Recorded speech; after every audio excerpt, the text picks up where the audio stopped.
I would like to introduce my next speaker, our next speaker today, my good friend, someone who I actually run a radio program with him, Banks and Shikora on Irish Radio International. We have Moira here from Irish Radio International as well. Actually, give her a hand.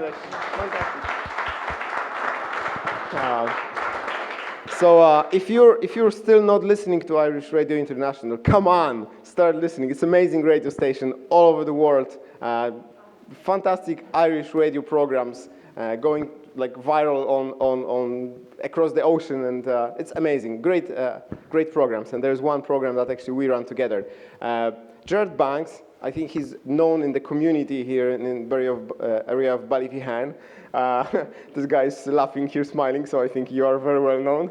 In a good way, of course, in a good way. Did a lot of good things to the community. He's an amazing person, really genuine guy. I'm very happy to work with him. So please let me help me to introduce Gerard Banks.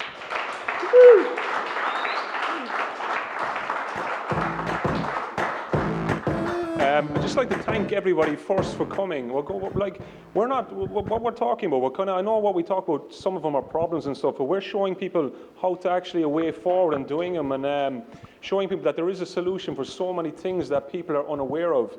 I'm going to speak today on a more personal level. I'm going to speak about something that is that affects absolutely everybody. Right, so I'm gonna touch in with what David was saying and also what Robbie was saying before, and I'm going to talk about nourishment and what actually nourishment is. Nourishment is something that enhances our body, and it makes us more alive, enhances our health, enhances absolutely everything that we do. So this is important when I touch on this subject. So you have this is your normal brain, okay, and this is a state of hyperventilation. So what happens is we have a case I'll start from scratch. 100 years ago, the human body used to breathe at a rate of 6 times in 1 minute. That was to breathe in for 5 seconds and to breathe out for 5 seconds. If you can think of the health problems that we had 100 years ago, they are nowhere near as close as what we have today. Today we have a scenario where sickness is rampant. That's what we're involved in, what we do to help people actually realize this and stop the direction of health. So 100 years ago, we used to breathe in at a rate of in for 5 seconds and out for 5 seconds. So when we think about it, when we breathe in, when we breathe oxygen in, when we breathe in, at the point when we go to breathe out, there's a chemical exchange, and our body produces carbon dioxide, something that completely relaxes our body and is very much important to us. But what happens in today's world is we're only using 10% of our lung capacity. We are breathing in way too shallow. We are not producing enough to keep us actually very much at health. We need to produce more and more and more carbon dioxide. I'm going to do just a quick simple experiment with everybody. If you just watch me first, and I'll show you afterwards. So I'm going to use my nose for breathing and close my mouth. So I'm going to breathe in as deep as I can to full lung capacity. At the point when I go to breathe out, use my nose and breathe out as slow as I can. The slower I breathe out, the more carbon dioxide I actually produce. Right, so I'm just going to get everybody just to do that first, and I'll talk you through it. So get everyone to use their nose. You're going to breathe in as deep as you possibly can, and then at the point when you have to breathe out, use your nose and breathe out as slow as you possibly can. While you're doing this, you will feel carbon dioxide being produced in your body. It's like an internal massage. You're actually producing carbon dioxide in parts of your body that you haven't produced in so long, right? It's very much important, and the reason why is if you do not produce enough carbon dioxide, you upset your thyroid gland, right? You upset your thyroid gland. 70% of women in Ireland have a thyroid deficiency. So it's a national problem. It's a big, massive problem. We need to actually breathe slower. It has a massive effect on our actual health. So even if you were to, you're not going to be able to consciously do it all day long, but when you can, if you can think about it, and even to do it for 5 minutes a day, to breathe in for 5 seconds, and to breathe out for 5 seconds. If you were only to do that for 5 minutes a day, in 3 days' time you've got severe mental clarity. Oxygen and carbon dioxide are getting to parts of your body that hasn't gotten in so long. And you can actually change, you change what's called biological stress. There's a thing called biological stress, okay? So if I'm not if you think about it, if you're at work and something happens and you get panicky and stuff like that, what's happening is you're not breathing properly. That's the reason why you're starting to create stress. and you start freaking out. We have to actually breathe much slower. And you will notice that when you breathe much slower, you completely change your stress levels. You become way more relaxed. And you will notice a severe change within no time. As well as that, this also affects people kind of sleeping and stuff like that. Anybody who wakes up in the morning and they can't sleep, they all wake up in the morning with a dry mouth. One of the reasons, so breathing is very important. One of the reasons they wake up with a dry mouth is they use their mouth for breathing in their sleep. When you're using your mouth for breathing in your sleep, oxygen is not getting to your brain. We need to use your nose for oxygen to get to our brain in our sleep. So it's very important for us to kind of get back into kind of more breathing exercise and stuff like that. And that's what we want to show people out. And you can have such an effect on everybody when you're doing it, especially older people.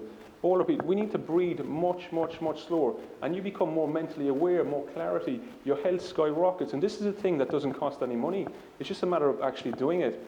Another thing that I'm going to touch on is just a small bit of with nourishment and stuff like that.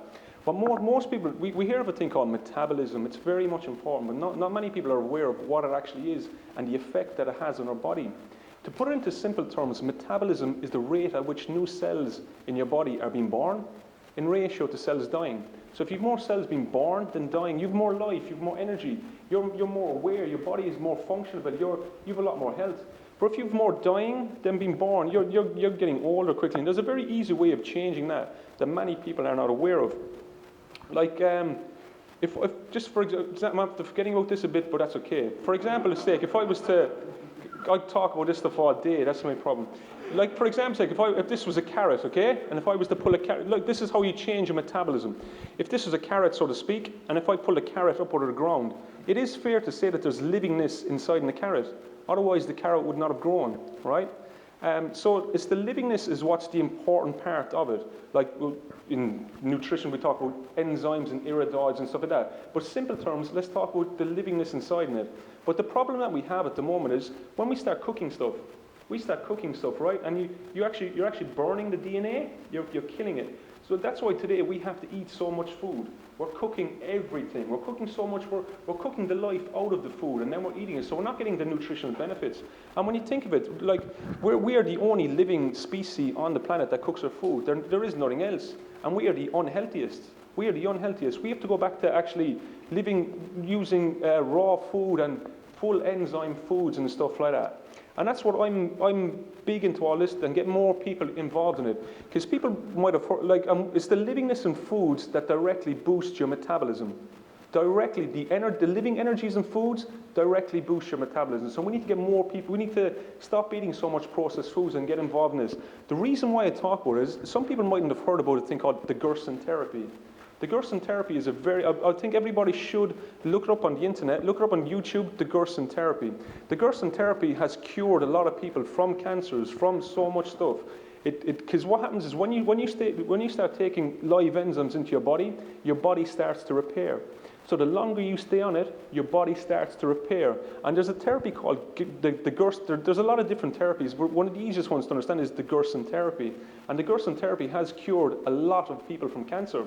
So we need to get more and more people involved, taking on more and more of these foods, because we're realizing the direction that we're going at the moment is not actually helping us at all. But when you start taking on board live foods, enzymes, you actually change everything. You change your body's energetic makeup and stuff like that. And we need to get more and more people doing this kind of stuff. So that's what I like doing. I like educating people on just the importance of live food enzymes, the importance of even just breathing properly. These are two things that don't cost anybody any money, but they can actually change so much about what you do, you know? So that's if anybody wants it, I could talk about another thing as well, like we do, I'll finish in a sec, but we do have an emotional makeup in our body, okay, with hormones and stuff like this. And like most people are unaware of what the word emotion means. The word emotion, E stands for energy and motion, energy and motion. And these are energies within your body. So emotions are actually energies within your body. And when you have an imbalance, that's an imbalance of energy, right? So when you think about it, the livingness in foods, the live food enzymes that we grow have energies in them. And different foods are governed by the energies that are in them.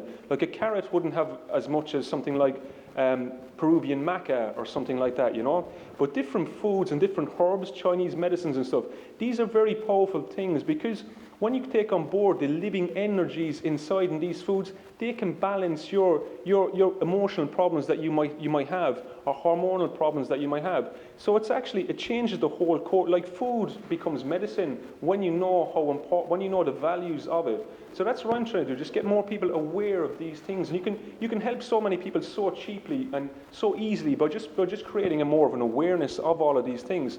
So that's me anyway, but I'd be only happy to sit down and talk to anybody about any of these things and show people even what foods can enhance different hormones and energies and stuff like that. I absolutely love it. I talk about that stuff all day. Thank you very much anyway. I'd just thank you very much. And